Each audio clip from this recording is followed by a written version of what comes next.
ये कहानी है भूतिया महल की, जहाँ बहुत सारा खजाना होने की संभावना है।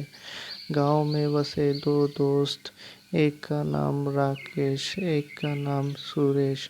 दोनों आपस में बातचीत कर रहे हैं कि भूतिया महल से खजाना कैसे प्राप्त किया जाए। भाई राकेश, मैंने सुना है उस भूतिया महल पर बहुत सारा खजाना है।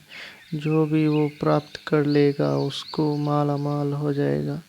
हमें कुछ करना चाहिए उस खजाने को प्राप्त करने के लिए। तुम क्या कहते हो मेरे भाई? मैं तो काफ़ी दिनों से सोच रहा था कि इस महल से कुछ खजाना लेने जाऊं, लेकिन उस महल की कहानी तो तुमने सुनी होगी।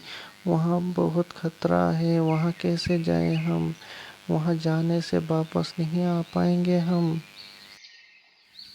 अरे भाई, कैसा खतरा? वहाँ कुछ भी खतरा नहीं है, वो लोगों की वहम है।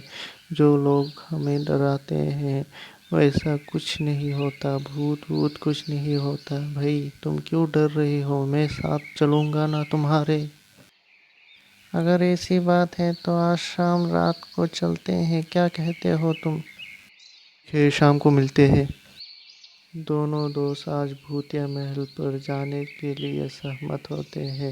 रात को दोनों मिलने की बात कहते हैं। ये कह के दोनों अपने अपने घर चले जाते हैं।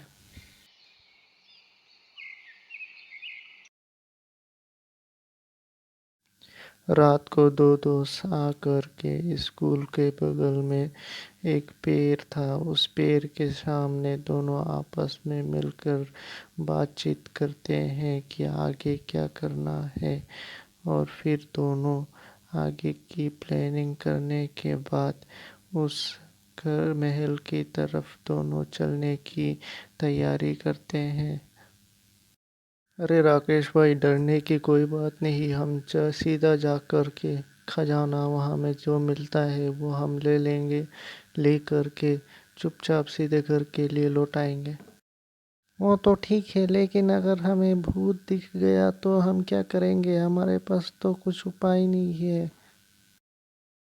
अरे भाई, तुम्हें कितना समझाऊं कि ये भूत वूत कुछ नहीं होता है। तुम समझते क्यों नहीं हो?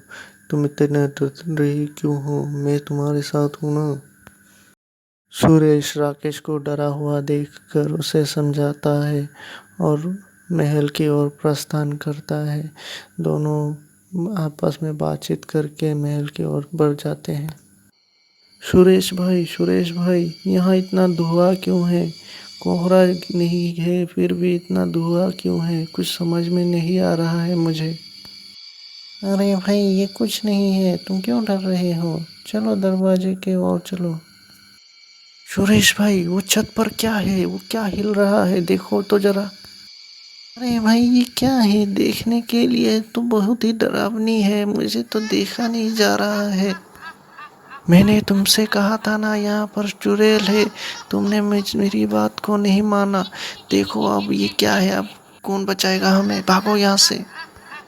दोनों ने चुड़ैल को देखा और देखते ही डर के मारे कांपने लगे।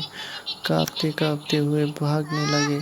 और राकेश तो डर के मारे कुछ बोल ही नहीं पा रहा था। सुरेश जैसे तैसे भागने लगा, पीछे से राकेश भी भागने लगा। सुरेश भाई, मैंने आपसे कहा था ना कि उस पुरानी हवेली में चुड़ैल है। खजाने के लालच में आज हम मरते मरते बचे हैं। और जिंदगी में कभी भी उस महल की तरफ और नहीं जाना है हमें। आप याद रखिएगा ये बात को। राकेश भाई, तुम सही कह रहे हो। मुझसे बड़ी गलती हो गई है। आज के बाद ऐसी गलती दोबारा कभी नहीं करूँगा। लालच में आज मरते मरते बचा हूँ। दोनों डर के मारे काँप रहे थे और बात कर रहे थे कि आज के बाद उस भूतिया महल में कोई भी नहीं जाएगा, क्योंकि वो बहुत ही खतरनाक था। कुछ खजाने के लालच में आज दोनों बचते बचते मौत से बच कर आए हैं।